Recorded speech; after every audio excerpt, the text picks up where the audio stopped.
Kung di ka kumakain nito, skip mo na lang yung video. Alangan ako pa mag-adjust sa iyo, di ba? Charot lang, oy. Napakataray na naman natin for today's video. So, eto na nga. At dahil nga sa panahon talaga ng kamoting kahoy ngayon, wala na tayong magagawa dyan, ano? Kaya heto, magsawa kayo sa mga cooking vlog ko ng kamoting kahoy. Ito pala yung mga natira kahapon na kinuskus ko nung gumawa ako ng pechi-pechi. Mas madami-dami tong natira actually kumpara doon sa ginawa kong pechi. At dahil sa maraming nagsasabi at nagtatanong na dapat daw pinipigaan ko ito, bakit hindi ko daw pinigaan, ganun. O ayan, sinunod ko na kung anong makakapagpasaya sa inyo. Para makampante na yung buhay ninyo, ano? Actually, according sa mga napanood kong food vlogger din ng kamoting kahoy, ang purpose daw kaya pinipigaan ay para mawala yung pait ng kamoting kahoy pag niluto na. Kasi di ba pag kinain mo parang may aftertaste siya na mapait. Lalo na kapag hindi bagong harvest yung kamote. On the other hand naman, kapag pinigaan mo, mawawala yung starch ng kamote. Kaya hindi siya masyadong magiging malambot or sticky kapag naluto na. Medyo magasal ba ganon. Kaya hindi namin pinipigaan. Besides, fresh naman itong kamote namin. Kaka-harvest ko lang, saka ko niluto agad. Ako mismo yung nagbeka. Hindi gaya nung mga nabibili sa palengke, di mo alam kung gano'n na yun katagal, kaya doon applicable yung pagpiga muna bago iluto. Bali, itinabi ko na lang dyan yung pinagpigaan kasi sayang. Papalinigan ko kasi yan para makuha ko yung cassava starch na pwedeng gawing pearls sa milk tea. At dahil sa pinais or plinais na plais yung lulutuin natin, syempre kailangan ng dahon ng saging. Kaya ayan, nanguha muna ako. Oo, kasi di naman yung kusang darating na lang sa bahay, di ba? Nilugtot-lugtot ko pa nga kasi sobrang taas. O ganun talaga, kailangan mo magtiyaga kung gusto mo makakain ng masarap. Pagkatapos kong pagpilas-pilasin nang naaayon sa size na gusto ko, isa-isa ko nang idinangdang dito sa apoy. Nadarang na naman sa yung apoy, handang masaktan kung kinakailan. May lakad ka ba mamaya? Pwede ba sumama sa paggagala? Sakali, di ka pwede sa bagay. Meron din naman akong ginagawa. Medyo natagalan ako dito kasi sakalan ko lang din ang dangbi. Mahirap kasi magsunog ngayon sa labas kasi puro basa. Diyos ko, tag-ulan ba? Pati mga dayami basa din. Ngayon, titimplahan ko naman na tong kinayod na kamote. Nalagyan ko na pala yan ng asukal nang naaayon sa blood sugar ko. Hindi ko lang makita kung saan yung video habang nilalagyan ko. Siguro di ko napindot.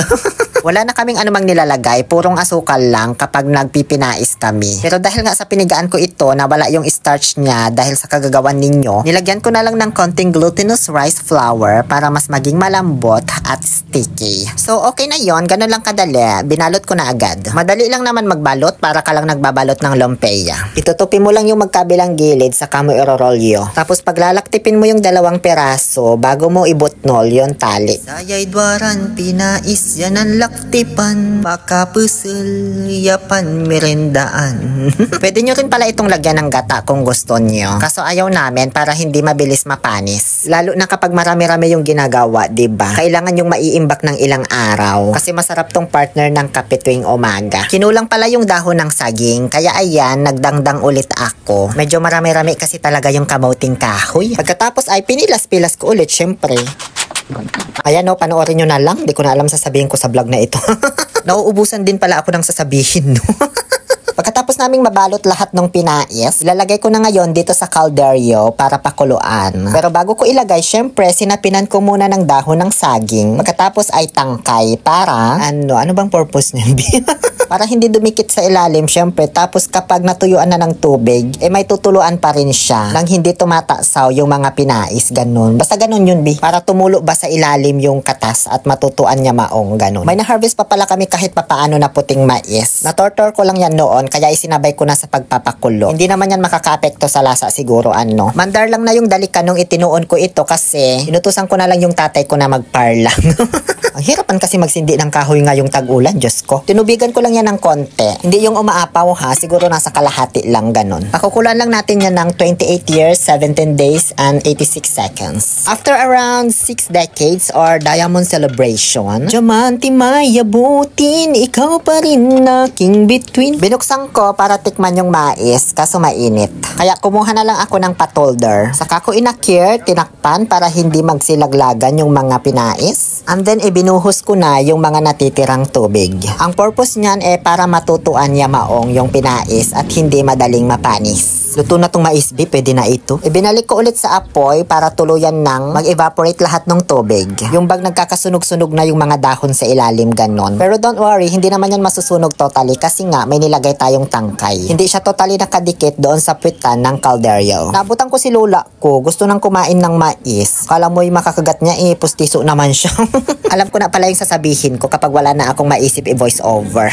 Kung umabot ka sa panonood ng video hanggang dito, i-comment mo kung taga saan ka para alam ko kung hanggang saan umaabot itong mga video natin. Kahit wala naman akong pakialam. Charot. Oy, luto na to be, so tikman na natin. Kanina ko pa pala tinitikman. Huwag mo pala akong kalimutang i-follow ha, i-like and share itong video. At kung sa red app mo naman ito napanood, i-subscribe mo ako syempre. Why? Ang laki, ang haba, tapos manilaw-nilaw pa. Parang ayaw ko tuloy kainin ng buo. Titimtiman ko lang siya, parang ganyan. Hindi ko napigilan, ang sarap kasi. Ay, ayan, nabali pa, Diyos ko. Masarap naman, pero mas masarap pa rin yung nauna kong vlog na pinais. Year 2022 pa yon kung nakikita nyo pa sa mga nakaraang vlog ko. Medyo magasal kasi itong texture na nagawa naming pinais ngayon. Maraming dahilan. Una, dahil sa ginamit kong pangkayod, malalaki kasi. Pangalawa, pinigaan ko pa, diba? So, natanggal yung starch. And then, pangatlo, yung quality ng kamuting kahoy na ginamit ko, magulang na talaga, B. As in, parang kahoy na talaga. Yun lamang po. Muli, ito po ang inyong Lonely Pill, Oliver Castro, na nagsasabing, no to toxicity, let's make people happy. Wak wak wak wak wak wak wak.